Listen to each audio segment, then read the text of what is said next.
Syria's Christians belong to one of the oldest Christian communities in the world, but chased away by the threat of violence, some are heading for neighboring Turkey, where they have been greeted with considerable enthusiasm, driven by a deep and humble faith. Father Joaqim is a young man with a sense of destiny. He has returned from 11 years in Holland to revive his dying community, high on a remote escarpment in eastern Turkey. We are standing together on the terrace of his newly restored monastery, high on a remote escarpment near Nusaybin, looking south over the Mesopotamian Plain. Thank God our community is alive again, he says, his face radiating out from the distinctive black cap of his Syriac Orthodox habit. On Sundays our church is full with worshippers from the village. You have transformed this place, I marvel, admiring the quality of the renovations. Back in the 1980s, when I first came here, there was no path and it took an hour to climb up here. This terrace was a vegetable patch and a local family was living in the ruins. Yes,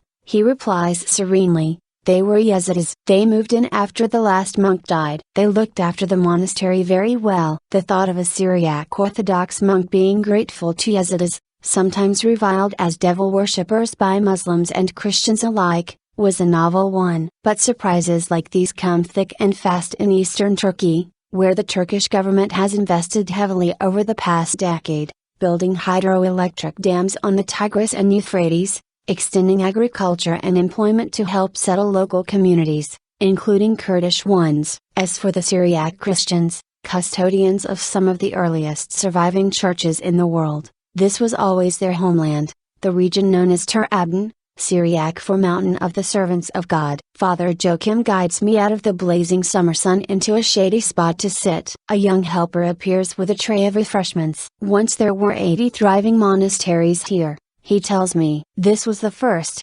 founded by Moragian, Saint Eugene. He was a 4th century pearl diver in the Red Sea, who taught us the Egyptian monastic tradition. He describes, without any trace of rancor, how successive persecutions from Christians, Mongols and Turks decimated their numbers, leaving just a handful of monks struggling to keep the main monasteries alive. When I returned 2 years ago, he continues, gently sipping his tea, I asked the government for permission to reopen the monastery, and they agreed. They paid for the new tarmac road to reach the foot of the mountain, and they paid to bring the electricity. We paid for the road to continue up here and for the restoration works. That can't have been easy, getting permission from the government, I say. It was very easy. We were invited back officially. He explains how EU pressure has gradually forced a change in Turkish policy. The politicians now realize it is good to have us here. Rich members of our community are returning from Europe and investing their life savings. He pauses. What is more difficult,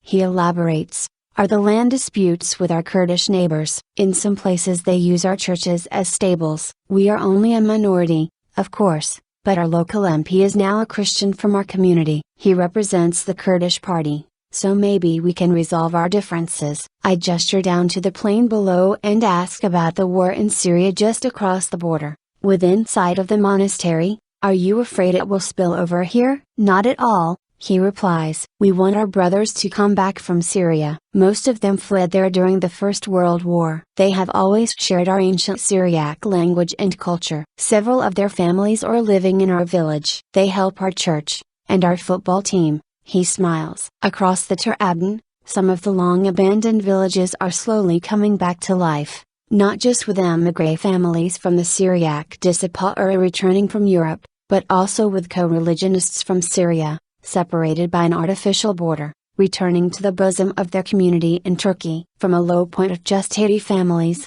there are now around 150. A slick Syriac staffed factory even harvests the produce of Syriac vineyards, making Syriac wines for sale in the restaurants of the new boutique hotels in the historic towns of Mardin and Midyat. What about that smart refugee camp outside Midyat? I ask him. It looked brand new but half empty. It is for Syriac Christians, Father Joaqim explains. The land was donated by a Syriac businessman. Like us, he hopes many Syriac Christians from Syria will come with their families and settle here. Thank God for them. Who could have imagined that in a remote corner of eastern Turkey, the war in Syria would be reuniting an ancient community? Only Father Joaqim, perhaps.